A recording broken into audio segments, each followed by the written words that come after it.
In the chaos of the station, a frightened little girl sat trembling alone on a cold bench, her dress torn, clutching a teddy bear, while the world rushed past. Then a lonely millionaire approached, and what he discovered would change both their destinies forever. Chicago's Union Station gleamed under a mess of twinkling holiday lights. But for Ethan Marshall, the city was nothing but echoes and cold marble. The great vaulted concourse overflowed with families, suitcases bumping over tile, little kids shrieking and launching themselves into open arms. A college boy hugged his mother. A woman wiped tears off her phone as she watched her soldier son on FaceTime, and two toddlers clung to their grandmother's legs. It was the kind of scene Ethan used to imagine for himself, back before the boardrooms and the headlines and the empty penthouse that now defined his life. He lingered at the edge of it all, sharp suit, shoulders squared, but eyes as vacant as the midnight tracks outside. He watched the world through the glossy reflection in the marble pillar beside him. He saw himself, for a moment, as others might, a man with everything, standing perfectly still in a crowd that pulsed with meaning. But inside, he felt hollowed out, like something essential had been carved from him. The laughter, the reunions, the warmth, they didn't comfort. Each one landed sharp as a knife. He wasn't just waiting for a train that night. He was searching for a reason, for any sign that his life could still matter to someone. It was the smallest shift that caught his eye. A flash of red near the far benches, motionless amid the blur of travelers. There, beneath a banner advertising a winter parade, sat a little girl. She was so still, Ethan almost mistook her for a forgotten doll. Her dress torn, thin arms hugged tight around her knees, mismatched sneakers dangling above the cold tile.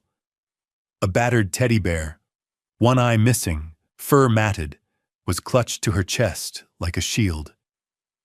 The blue of her lips made him shiver in a way that had nothing to do with the icy wind knifing through the station doors. At first, Ethan did what he'd always done. He watched. He told himself it wasn't his place. There were staff, there were cameras, someone would step in.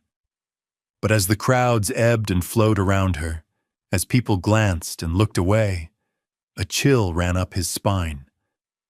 Not just from the cold, but from a deep, restless guilt. How many times had he walked past suffering, convincing himself that some other grown-up would handle it? This girl couldn't have been more than 6, maybe 7, alone, silent, invisible. He felt his body tense, jaw tight, fingers curled into fists in his coat pockets. It was a sensation he remembered from before he was rich, from nights long ago when he'd watched his mother cry in the kitchen and wished someone, anyone, would step in and make it right. The memory burned hot. Now, staring at the girl, something in him snapped, couldn't look away. Ethan walked over, slow and careful, as if approaching a wounded animal. The girl shrank a little but didn't run. He crouched a few feet away, keeping his voice low. "Hey, sweetheart. Are you waiting for someone?" She looked up just for a second. Her eyes, huge, blue-gray, and rimmed in red, met his, then dropped back to her shoes. She hugged her bear tighter and shook her head, barely perceptible. He glanced around. The platform had thinned. The last of the commuter trains were gone, the holiday crowds dwindling. He noticed a janitor eyeing them from a distance, but no one else seemed to care. He fished a few crumpled bills from his wallet and bought a cup of hot chocolate from the lone vendor still open. He offered it to her, careful not to move too quickly. She flinched at first, then, after a long, tense silence, reached out and wrapped her small hands around the cup. She sipped, and Ethan saw how badly she was shaking. The act of giving the cup, a small, ordinary gesture, felt monumental, like a crack splitting open the shell he'd built around himself. For years he'd given money to charities, funded youth shelters, but he'd never put himself on the line. This was different. This was personal. He sat beside her on the bench, careful to leave enough space. "My name's Ethan. What's yours?" His voice was soft, his smile gentle, a little rusty from disuse. She hesitated. A stray curl of hair fell into her eyes. "Nora," she whispered. The name sounded fragile, as if saying it might break her. Ethan nodded, heart thudding. "That's a beautiful name, Nora. Is someone supposed to meet you here?" Another small shake of the head. Her eyes darted past him, scanning the crowds, the shadows, the exits, always calculating, always afraid. He pressed his lips together. The sense of responsibility settled on his shoulders, heavy and absolute. He couldn't leave. Not tonight. Not ever, if she needed him. For a while they sat in silence, the noises of the station fading. Ethan watched the swirl of lights and felt the ache in his chest shift. Less sharp now, warmer somehow. He saw himself reflected in Nora's guarded gaze, a lost soul waiting for someone to notice, to care. And as Nora finished her cocoa, hands still trembling, Ethan knew, without understanding how, that something had changed forever. In this vast, indifferent city, on a cold December night, a bond had been forged. He'd come to the station searching for purpose. Now he'd found it in the eyes of a frightened little girl who had nowhere else to go. For a while, the world outside the station faded into a blur of darkness and neon. Ethan and Nora sat side by side on the bench, their breath rising in faint clouds, the dregs of her hot chocolate cooling in her hands. The air had turned sharper, the festive noise of the concourse muffled by the thick glass doors. Ethan could sense her tension with every sideways glance, every twitch of her small fingers as they clutched the teddy bear's worn paw. She was alert, her body rigid as a coiled spring, ready to run at the slightest threat. He tried again, voice gentle. "Nora, is there someone I can call for you? A family member?" But the question barely left his lips before Nora flinched as if struck. Her face paled, eyes darting to the exit. "No," she whispered, then shrank into her coat, her whole body folding into itself. He saw her knuckles whitening as she clung to the sleeve of his jacket, her fingernails digging deep, leaving tiny crescents in the wool. Ethan stilled, realizing in that moment she was not just scared, she was desperate. He hesitated, torn. Every rational impulse screamed that he should notify the authorities, let the professionals handle it. But the fear radiating from Nora was visceral, almost animal, a silent, pleading terror that cut through all his logic. Ethan felt his own heart hammer against his ribs. He'd spent years making safe, controlled decisions, but sitting here, he was caught in a storm that didn't obey reason. He tried to ease her, reaching out to gently drape his scarf around her shoulders. The fabric was warm and soft, and to his surprise, Nora didn't resist. She pulled it close, running her small fingers over the stitches in a slow, absent way, as if searching for comfort in its texture. The gesture, small as it was, felt monumental. A sign that somewhere beneath all the fear, trust was flickering to life. They sat for several minutes, the silence growing heavy. Ethan noticed the faintest trace of bruising peeking out from beneath Nora's sleeve, yellow and purple, fading but unmistakable. He fought back a surge of anger and the urge to ask more, Not now. He needed to tread lightly, to be patient. A uniformed security guard passed by, pausing to nod at Ethan. "Everything all right here, sir?"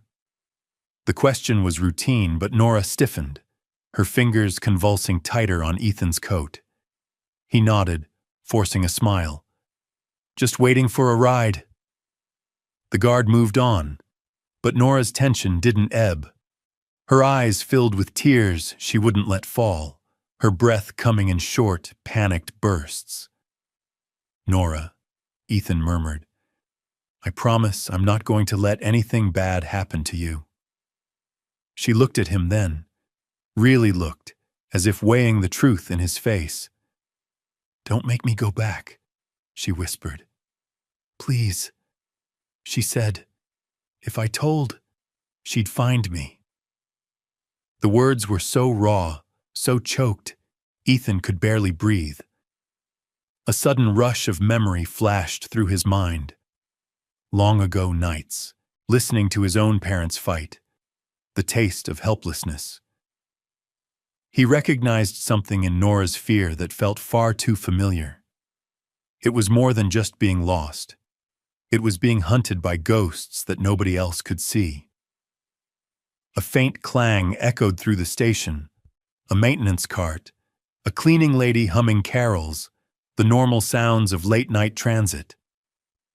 But to Nora, every footstep seemed to signal danger. Ethan's heart clenched as he saw her shrink, almost disappearing into her coat. He knew he had to make a choice. Call the police as logic dictated, or listen to the plea in her voice and trust his gut. He thought of all the times he'd looked the other way, all the stories on the news about kids falling through the cracks. He couldn't be another bystander. He stood and held out his hand. "Come with me. We'll get some soup, warm up. You don't have to say anything you don't want to, but I promise. I'm here." For a second, Nora hesitated. Then, slowly, she took his hand, her grip trembling but fierce. In the small cafe tucked at the edge of the station, they found a booth away from the windows. Ethan ordered chicken noodle soup and bread, the kind of food that tasted like safety. Nora sat across from him, silent, her eyes darting to every noise. When the soup arrived, she picked at it cautiously, then looked up just once, and their eyes met. The suspicion in her face softened, just a little. She even allowed herself a tiny, fleeting sigh of relief as she swallowed the first spoonful. Ethan watched her, aching with the need to help and the fear of making things worse. He kept his questions gentle, never pushing. "Do you want to talk about what happened?" he ventured. Nora shook her head, but there was less panic in her denial now. She played with the edge of the napkin, absently tracing patterns.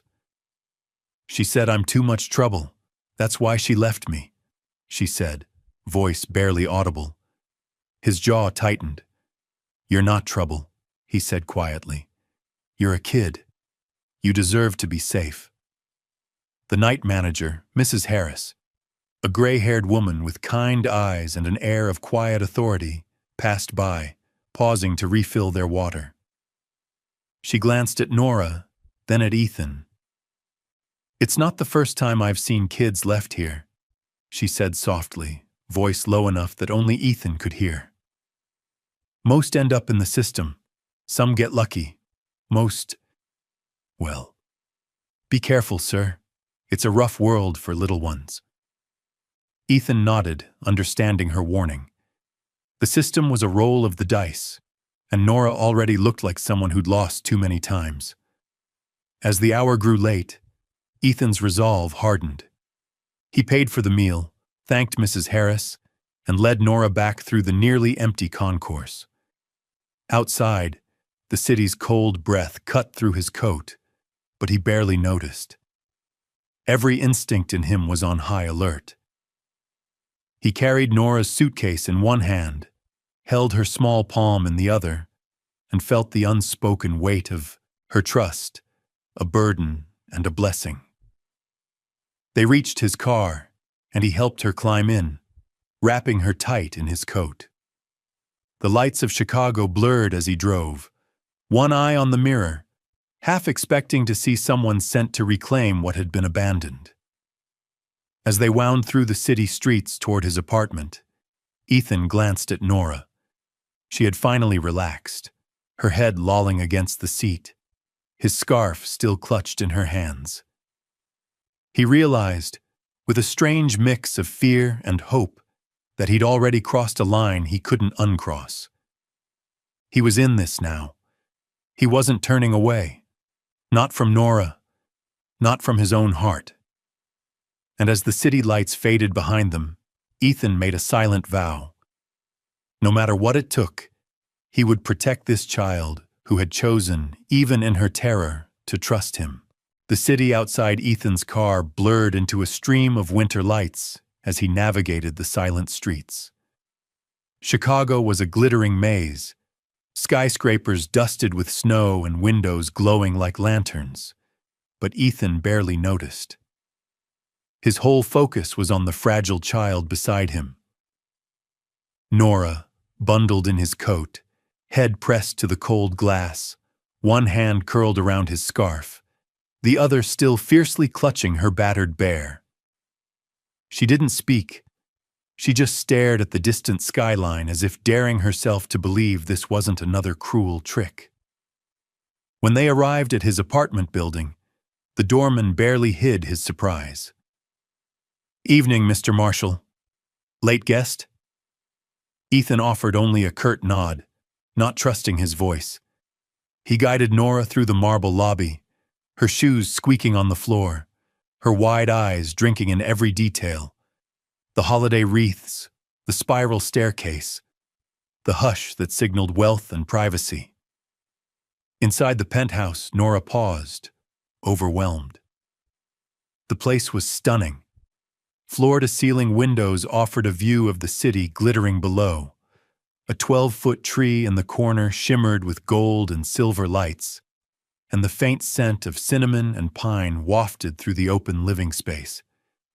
But the beauty only seemed to sharpen the silence. No laughter, no music. Just the faint ticking of a designer clock and the whir of forced air heat. Ethan's world was immaculate, curated, and cold, a place built to impress, not to comfort. He watched Nora's reaction with a tightness in his chest. She hovered near the door, her entire body tense, as if she might be scolded for breathing the wrong way. The lights and warmth were so unfamiliar they might as well have been hostile. She didn't remove her shoes, didn't drop her small suitcase, just stood with her arms locked around her bear, as if letting go would mean she'd have to leave. "Would you like to sit by the tree?" Ethan offered, voice awkwardly gentle. "Or maybe, you're hungry again?" Nora shook her head, gaze darting from the plush white rug to the paintings on the wall, her attention lingering on a framed photo of Ethan's parents. Long gone, smiling at a memory none of this luxury could buy back. He led her to the guest bathroom, showing her a new towel, fresh soap, and a soft set of pajamas, still in their packaging, meant for some long-forgotten visitor. "You can change here," he said. She didn't respond, but after a few moments, Ethan heard the quiet sound of the door locking, the soft thud of her suitcase hitting the tile. Alone in the kitchen, Ethan poured himself a whiskey, but the burn did nothing to steady his nerves. He looked around. The gleaming countertops, the untouched stack of holiday cards, the perfect tree, everything in its place, everything silent. For the first time, he realized just how oppressive that silence had become. A soft shuffle announced Nora's return. She wore the oversized pajamas, sleeves trailing past her hands, pants bunched around her ankles. Her hair was damp, her cheeks scrubbed pink, but her eyes were still shadowed. She stood in the hallway, uncertain, eyes searching for a safe place to land. "Do you want to sleep in the guest room?" Ethan offered.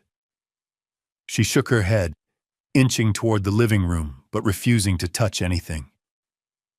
She glanced at the fireplace, then slowly lowered herself to the floor, curling up in a tight ball with her bear under her chin. Ethan felt helpless. He grabbed a spare blanket from the linen closet and draped it around her shoulders, kneeling beside her. "You don't have to be afraid here, Nora. You're safe, I promise." For a moment she looked up at him, searching his face as if testing the edges of that promise. But the fear was too deeply rooted. She only nodded, curling even tighter around her bear. He noticed as she shifted, a bruise on her forearm, old, yellow, and ugly, another on her calf. He clenched his jaw, rage and guilt surging together in a hot, nauseating wave. The bruises were accusations, evidence of a world that hadn't cared, of a life he'd never noticed from his penthouse perch. For all his success, all his power, what had he really protected? What had he changed? Nora drifted toward sleep, the firelight flickering across her face. Ethan, unable to bear the emptiness of his own room, sat on the armchair nearby. He picked up an old leather journal, untouched for years, and began to write. His thoughts tumbling out in messy scrawl. "This is more than pity. This is a reckoning. Why do I feel like I'm the one being rescued?"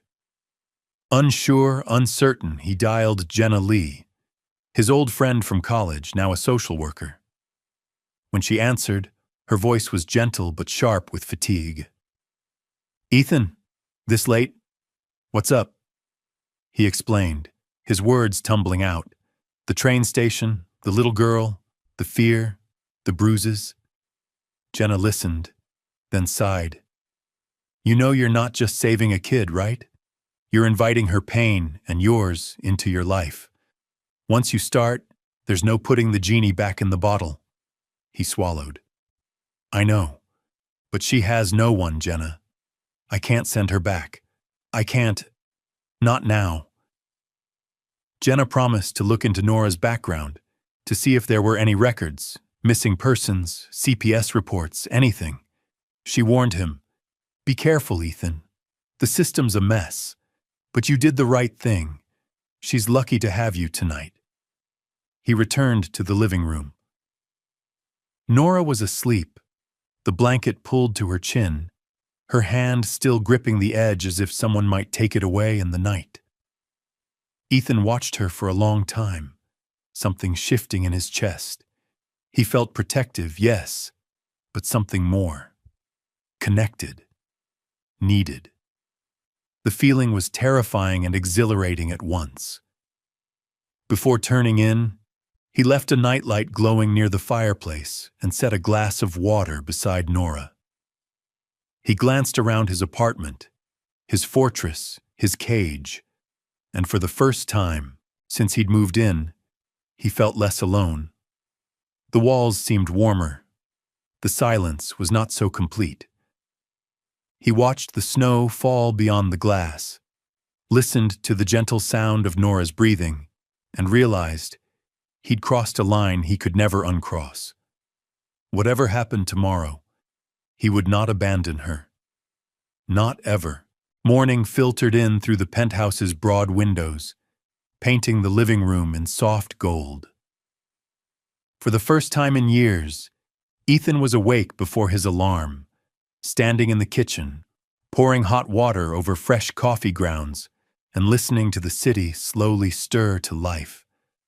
Nora was still curled on the rug by the fire, the blanket bunched at her feet, her battered bear nestled under her chin.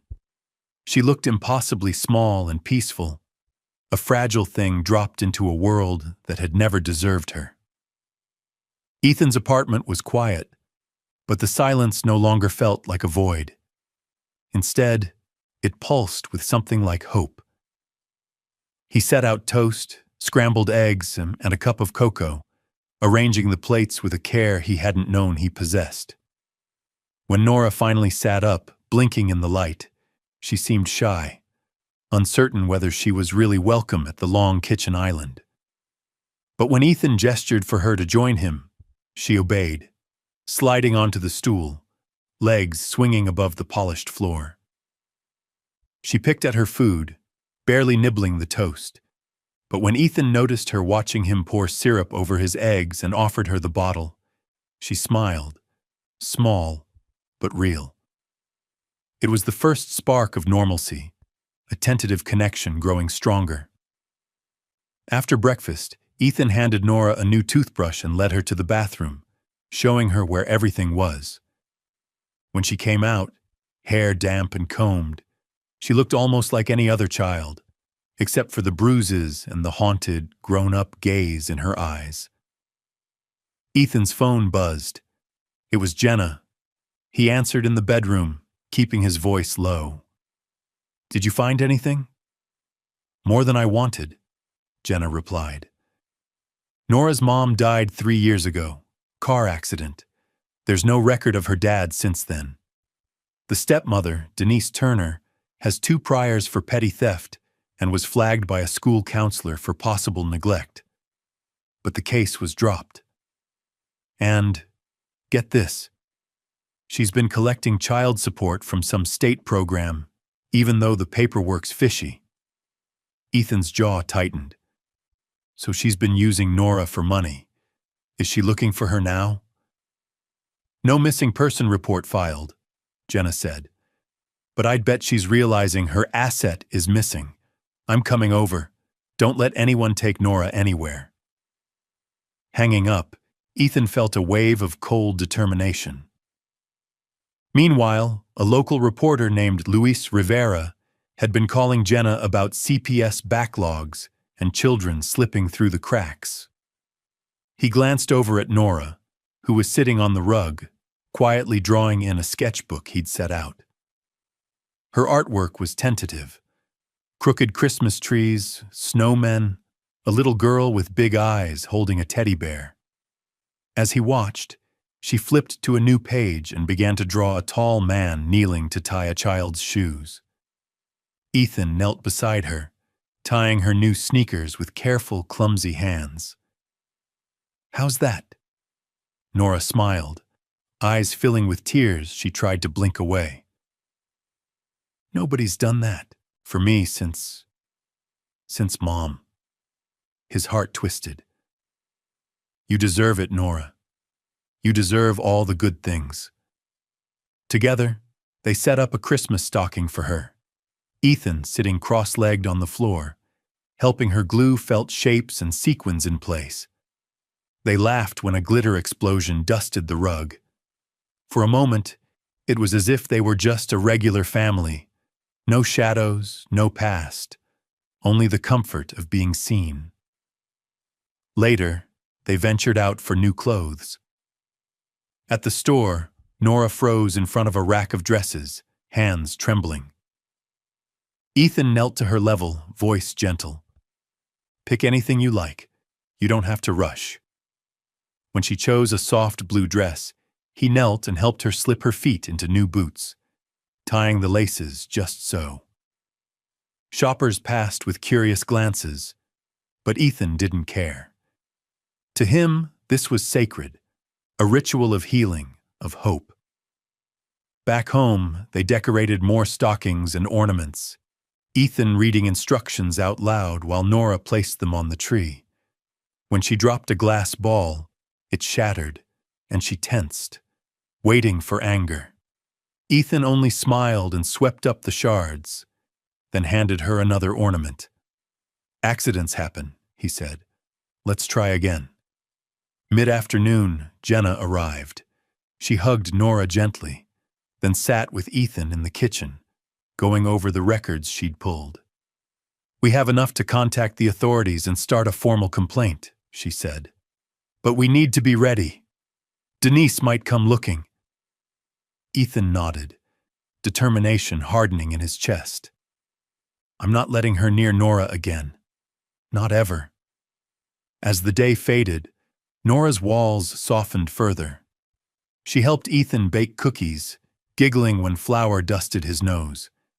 She taped her drawings to the fridge, one of her and Ethan under a giant Christmas tree, her bear perched beside them. The apartment, once sterile, began to fill with color and life. That evening, as the tree's lights cast a warm glow, Nora curled up next to Ethan on the couch. She stared at the sparkling decorations, then spoke in a voice so small he almost missed it. "Grown-ups aren't nice. Not to me." Ethan put aside his phone, turning to face her. "I don't know about all adults, Nora, but I know you're a miracle, and I promise I'm not leaving you, ever." She studied him, searching for a lie. Whatever she saw in his face must have satisfied her, because she leaned her head on his arm, her breath finally deep and even. Meanwhile, across the city, Denise Turner was starting to panic. She realized the state checks had stopped. Her texts to her old boyfriend, the one who'd threatened to call CPS, were going unanswered. And now, someone named Luis Rivera from the Tribune had left a message about allegations of fraud and neglect. That night, as Ethan tucked Nora into the guest bed for the first time, she whispered, "I wish you were my real dad." His eyes filled, but he only squeezed her hand and said, "Family isn't always blood, Nora. Sometimes it's a choice. And I choose you." As he left her room, he knew something profound had changed, not just for her, but for himself. The apartment was no longer empty, his heart no longer hollow. Together they'd begun to build something that might, at last, be called home. The days that followed slipped into a rhythm that felt almost like healing. Nora's presence transformed the penthouse from a museum of loneliness into something alive. Her laughter floated through the rooms like wind chimes. Christmas music echoed off the high ceilings, and the smell of cookies or crayons replaced the old sterile scent of Ethan's cologne. She taped new drawings to the refrigerator each morning, a snowman with a crooked scarf, a picture of her and Ethan holding hands beneath a sparkling tree. Ethan hung fairy lights in her room, helped her set up a fort of pillows, and read her favorite stories until she drifted off to sleep, clutching her bear close. For the first time since his parents had passed, the penthouse felt warm, even safe. Nora was changing too. At first, she'd been like a wild bird, skittish, wary, barely daring to hope. Now she skipped from room to room in her new blue dress, her curls bouncing, cheeks pink with something dangerously close to happiness. Ethan watched her transformation with awe. He felt his own life stretching and growing, roots sinking deep in ways he'd never expected. He barely thought about work or the endless swirl of meetings and deals. When his phone chimed with boardroom updates, he let them go unanswered. Meaning, for once, wasn't on the other end of an email. It was right in front of him. Still, shadows lingered. Some nights, Ethan would find Nora awake, standing at the window, staring down at the city as if searching for a threat only she could see. When he asked if she was all right, she would nod, but her hands betrayed her, twisting the hem of her nightgown or gripping her bear so tightly its seams strained. One afternoon, as they decorated cookies in the kitchen, Nora drew a picture, herself and Ethan beneath an enormous Christmas tree, the word hope scrawled in her careful hand. She taped it to the fridge, then looked up at Ethan, her eyes full of a question she was too afraid to voice. He knelt beside her, brushing a stray curl from her forehead. "We're a team, Nora. Nothing will break us apart." She smiled, the uncertainty in her eyes replaced by a flicker of belief. But peace is never permanent, especially when built on fragile ground. It was late on a Thursday night when the first crack appeared. The penthouse was quiet, the city glowing beyond the glass, when the security desk called. Ethan's pulse spiked at the sound of the intercom. "Mr. Marshall? There's a woman downstairs, claims she's here for her daughter. Says her name is Denise Turner." Nora heard the name and went still, the color draining from her face. Her bear dropped to the floor as she backed away from the door. Ethan's stomach twisted. "Keep her out," he told the doorman, voice tight. He scooped up Nora, holding her as she trembled, and whispered, "It's okay. She can't get to you. I promise." But within minutes, the elevator doors slid open anyway. Denise had forced her way in, police and a CPS worker trailing in her wake. She was loud, frantic, playing the victim for all she was worth. Her voice sliced through the apartment.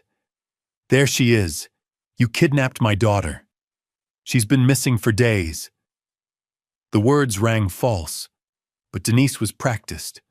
Her eyes red, hair wild, hands clutching at nothing.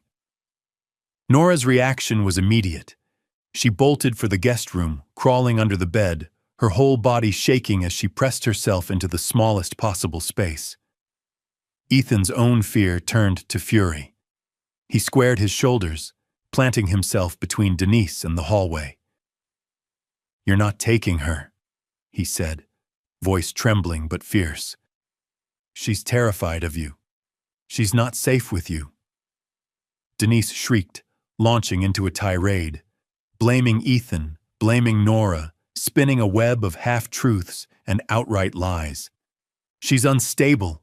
She hurts herself. You don't know what she's capable of." Ethan's fists clenched at his sides, but he forced himself to stay calm. The CPS worker, Ms. Reynolds, looked at both adults warily, trying to sort truth from performance. In the chaos, Nora's whimpers could barely be heard. She repeated Denise's old threats under her breath. "If you tell, I'll find you. I always find you." Ethan's heart broke at the sound. He knelt at the bed, calling softly, "Nora, it's me. You're safe. She can't touch you, not here." But Denise's voice only grew louder, insisting Nora was out of control. Ms. Reynolds began to look uncertain, pressured by Denise's force and the police's presence. Ethan felt panic clawing up his chest. He was about to lose everything: Nora, the new warmth of his life, the fragile trust he'd worked so hard to build. That's when Nora ran.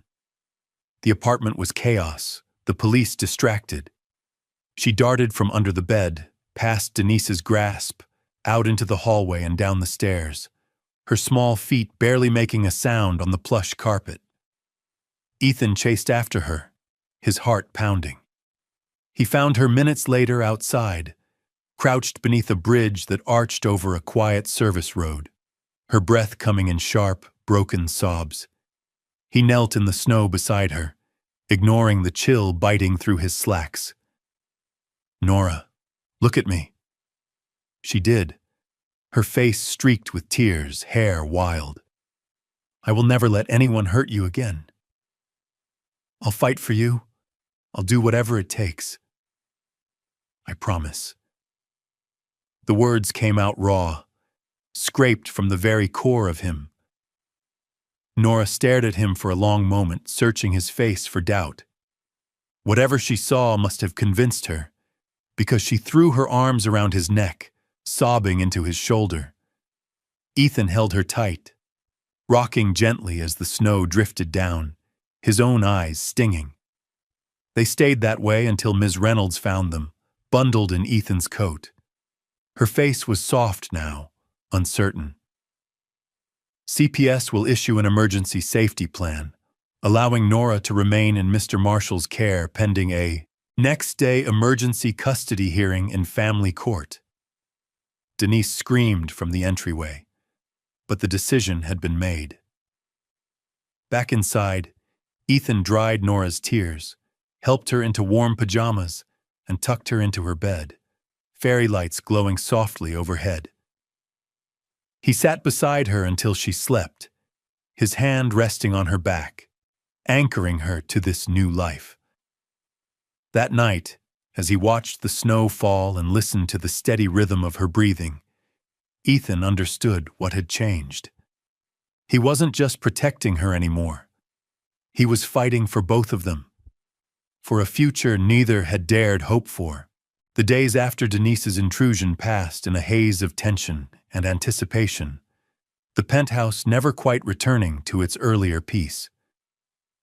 Ethan could sense the shift in the air, even in the way the morning sun filtered through the windows. Nora was quieter, a little more careful, her joy flickering but never fully extinguished. Still, the echoes of Denise's voice lingered in the corners, and even the gentle strains of Christmas music sometimes made Nora flinch. Ethan knew the storm wasn't over. It was only gathering strength for one final test. But before the next blow fell, there was a fragile sense of hope, a quiet before the storm. Ethan decorated the Christmas tree with Nora, stringing popcorn and cranberries, hanging ornaments she'd made herself from felt and glitter.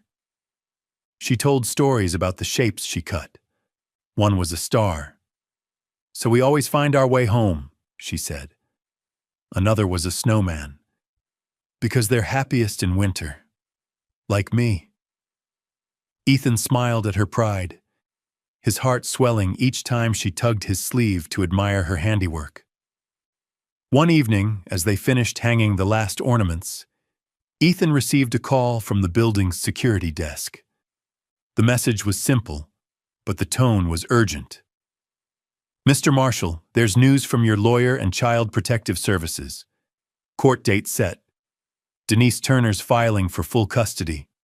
You'll be served next week." Ethan felt his stomach twist. He glanced at Nora, sitting cross-legged by the tree, stringing beads for her stocking. For her sake, he kept his fear buried deep. The days leading up to court were a blur of preparation. Madeline, his attorney, met them in the apartment, her briefcase full of documents, evidence, photos, and statements. She took one look at Nora's drawings on the fridge, the snow globe on the window ledge, and smiled softly. "You're in for a fight," she said, "but you're not alone in it." Nora clung to Ethan's hand, whispering, "I don't want to go back." He bent down, his forehead against hers, promising, "You won't. Not as long as I can help it."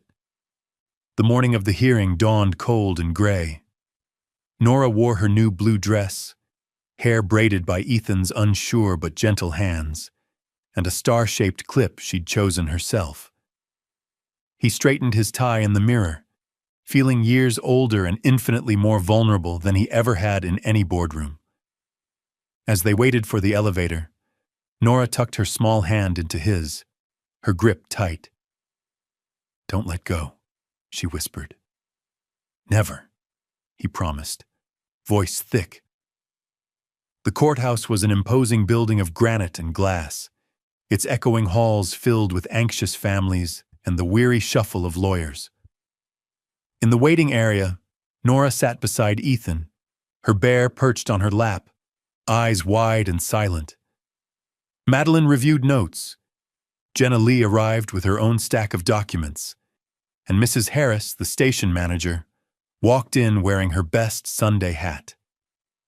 She gave Nora a reassuring wink. "You're braver than most grown-ups I know, honey." When the hearing began, Judge Marilyn Carter, an older woman with silver hair and a steady gaze, looked out over her glasses at the assembled group. Denise was there, her appearance carefully curated, suit-pressed, makeup immaculate, but her eyes flashed with cold calculation. She began her case with practiced tears, describing herself as a desperate mother whose daughter had been snatched away by a stranger. "He's obsessed with her," Denise wailed. "He bought her gifts, filled her head with lies. She's unstable. She needs her family." Ethan's hands trembled as he took the stand.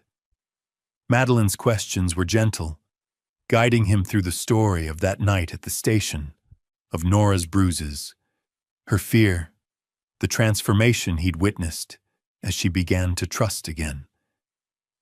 He described their new life together, the laughter, the small routines that had become everything. Judge Carter listened closely, her eyes never leaving his face.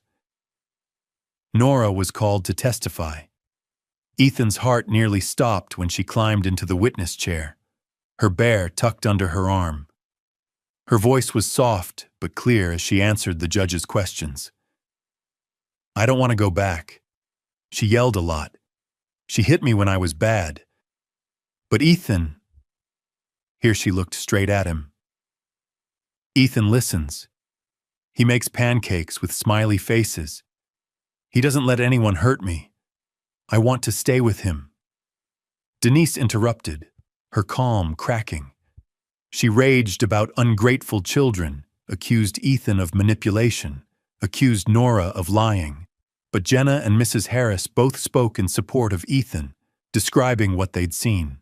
A frightened girl, a man who protected her, a slow, steady healing. Luis Rivera's investigation had also unearthed evidence. Interviews with neighbors, Denise's fraudulent child support claims, and her past run-ins with CPS. Madeline presented every piece to the court, leaving little room for doubt. Still, Judge Carter hesitated.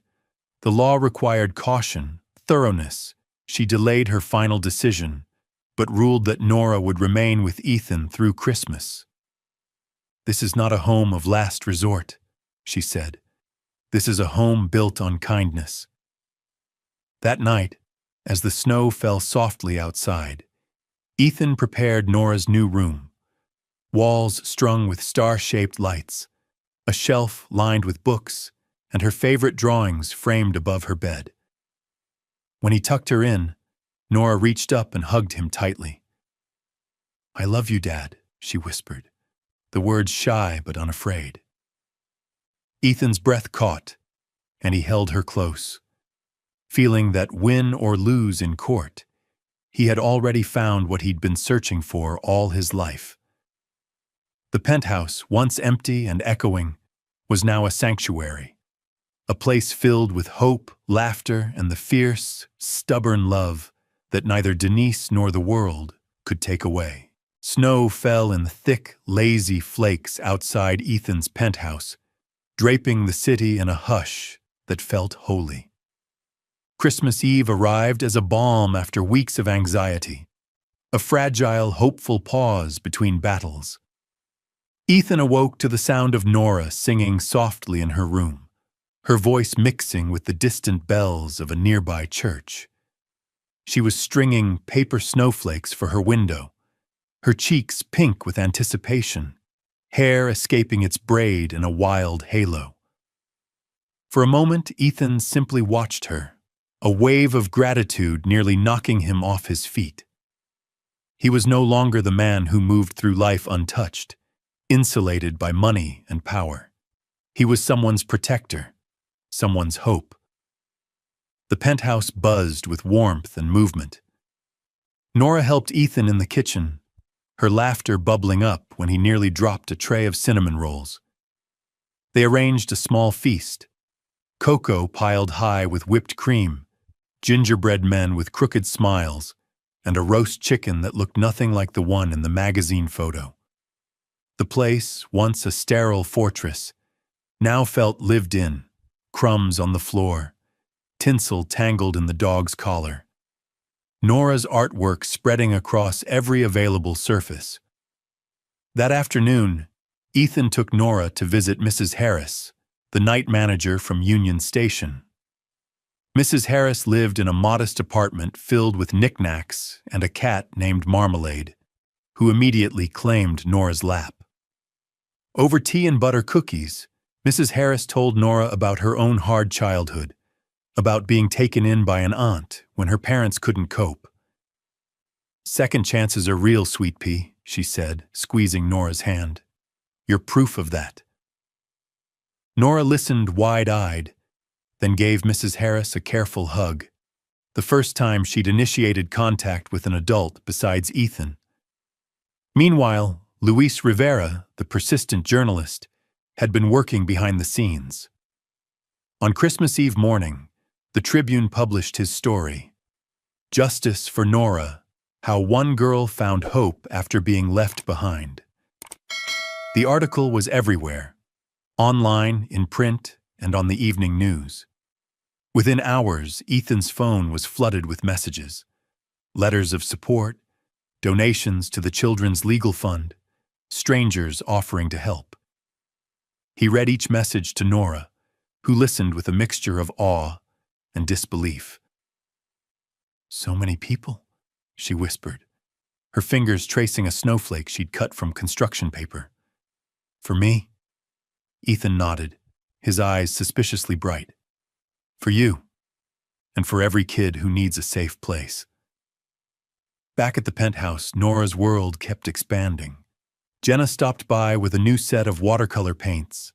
Mrs. Harris brought a plate of her famous sugar cookies, and Luis showed up with his own children. Two girls just a little older than Nora, who immediately challenged her to a snowball fight on the terrace. For the first time, Ethan saw Nora as she might have been, carefree, shrieking with laughter, cheeks flushed with joy. Evening fell, and Nora insisted on hanging her homemade angel at the very top of the tree. Ethan lifted her high, her giggles echoing through the penthouse. "I hope I can stay forever," she whispered, the angel catching the light in 1,000 glimmers. Ethan squeezed her hand. "You're home, Nora, for as long as you want." But peace was hard-won and always at risk. As night deepened, a crash sounded in the hallway, startling, jarring in the cozy quiet. Security rushed in, followed by a breathless building manager. Denise had tried to force her way in again, this time smashing a vase in the lobby, demanding Nora be returned. It was over almost as soon as it started. Cameras recorded her raving, police arrived, and this time there were no sympathetic officers, only firm hands and cold handcuffs. Denise's shouts faded as she was led away, a final, desperate echo in the night. Ethan hugged Nora close, feeling the tremors in her small body. "She can't hurt you anymore," he said, his voice steady, even as relief left him trembling inside. "She's gone, and you're safe. This is your family now. No one is taking you from me." Later, as guests drifted home and the city below quieted, Ethan and Nora sat together by the fire, the only light the tree's soft glow. Nora rested her head on Ethan's shoulder. "Will you always be here?" she asked. He stroked her hair, kissed the top of her head. "Always, Nora. I promise." Outside, snow kept falling. A world wiped clean, 1,000 second chances descending in silence. Inside, the penthouse was full, of people, of laughter, of love. Ethan realized then that kindness wasn't just a rescue. It was the beginning of something new.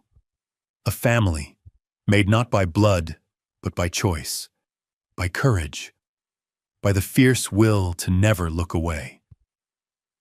Nora fell asleep with her bear under her arm, the locket Ethan had given her shining softly at her throat. Ethan watched her breathe, feeling, for the first time in his adult life, that he was exactly where he was meant to be. The miracle wasn't in the snow, or the gifts, or the rescue. The miracle was Nora, her trust, her courage, her stubborn, shining hope. As Christmas morning approached, Ethan found himself whispering a silent prayer of gratitude for Nora, for every small chance to do better, for the promise that sometimes, after all the pain and the darkness, love could find you and change everything. The morning after Christmas arrived quietly, with a sky so clear and blue, it seemed impossible after so many weeks of snow. The city below Ethan's penthouse felt hushed and transformed, sunlight dazzling off rooftops and catching in icicles strung along every awning. Inside, the world was changed too, not by the luxury or the lights, but by the quiet rituals of belonging. Nora woke first, as she always did, slipping out of bed and tiptoeing to the living room in her favorite fuzzy slippers. She stopped at the window, hugging her bear to her chest, and just watched the world breathe. Ethan stood in the kitchen, making heart-shaped pancakes and humming under his breath. For the first time in years, he wasn't thinking about work or loneliness or anything except the sound of little feet on the hardwood floor. Nora slid onto a stool at the counter, smiling shyly when Ethan handed her a pancake. "Merry Christmas, Starshine," he said, brushing a stray curl from her cheek. She grinned, really grinned, full and bright, the way only a safe child can.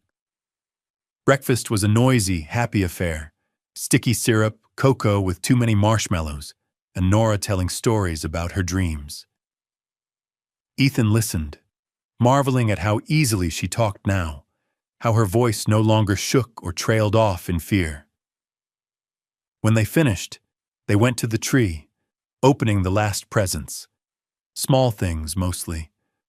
A book of fairy tales, a set of watercolor paints, a framed photo of the two of them in front of the tree. Nora perched on Ethan's shoulders, both of them laughing, cheeks flushed with joy. But there was one box left, a slim velvet case with Nora's name in gold script. Inside was a delicate silver locket, engraved with a star. When Nora opened it, she gasped softly. On one side was a tiny picture of her mother, smiling and young. On the other, a new photo, Nora and Ethan, taken just the day before, both beaming. Ethan fastened it around her neck, his hands gentle. "So you always remember where you belong, and that you're loved by your mom and by me." Tears shimmered in Nora's eyes, but she blinked them away, clutching the locket tight. "Thank you, Dad," she whispered, and for the first time, the word landed between them as real and unbreakable as any promise. That afternoon, they dressed in their best and made their way to the courthouse, the final step in a journey neither of them could have imagined just weeks before. The courtroom was warm and bright, sunlight streaming through high windows. Ethan's lawyer, Madeline, was waiting with Jenna, Luis Rivera, and Mrs. Harris, who had brought her famous sugar cookies as a peace offering for the judge. The proceedings were brief but momentous. Denise did not appear. Her charges had finally caught up with her, and her absence felt like a door closing on a nightmare. Judge Marilyn Carter, her silver hair glinting in the sun, looked over the stack of evidence, then down at Nora, who sat tall and unafraid, her bear in her lap and her locket shining. "Nora," the judge asked gently, "do you understand what's happening today?" Nora nodded. "I do. I'm getting my real family." Judge Carter smiled, eyes glistening. "You're a very brave young lady. I hope you know how loved you are." She signed the order, then looked at Ethan. "Mr. Marshall, from this day forward, you are Nora's legal father. Take good care of each other."